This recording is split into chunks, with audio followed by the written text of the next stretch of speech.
High বন্ধুরা, good afternoon. সবাই কেমন আছো? আশা করি সবাই ভালো আছো। তো মোটামুটি 2:45 বাজে, সবার মোটামুটি খাওয়া হয়ে গেছে, বুঝতেই পারছি।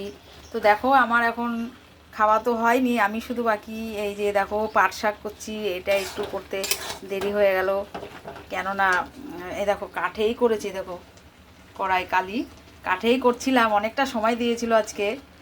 যে বৃষ্টি বৃষ্টি মহারাজ অনেকটা সময় দিয়েছিল, অনেক কিছু করেছি। দেখো কাঠের ডিমের ঝোল করেছি, দেখো আবার ডাল করেছি কাঠে, পটল ভাজা করেছি। পটল ভাজা তো অর্ধেক উঠে গেছে। আর এই দেখো শাকটাই লাস্টে বসিয়েছিলাম, কিন্তু এত জোর বৃষ্টি নেমে গেল, বাধ্য হয়ে কড়াইটা নিয়ে আবার গ্যাসে বসাতে হলো। দেখো আর ভাত তো কি দেখাবো, ভাত তো রোজের এই যে দেখাই। চলো কেমন অবস্থা দেখাই। এই দেখো কাঠে রান্না করতে করতে বৃষ্টি নেমে গেছে, এই জন্য বন্ধ করে দিয়েছি তাড়াতাড়ি করে। তো ঠিক আছে, আমার ভিডিওটা যদি ভালো লাগে একটু লাইক কমেন্ট শেয়ার করবে, করে আমার পাশে থাকবে। সবাই ভালো থেকো।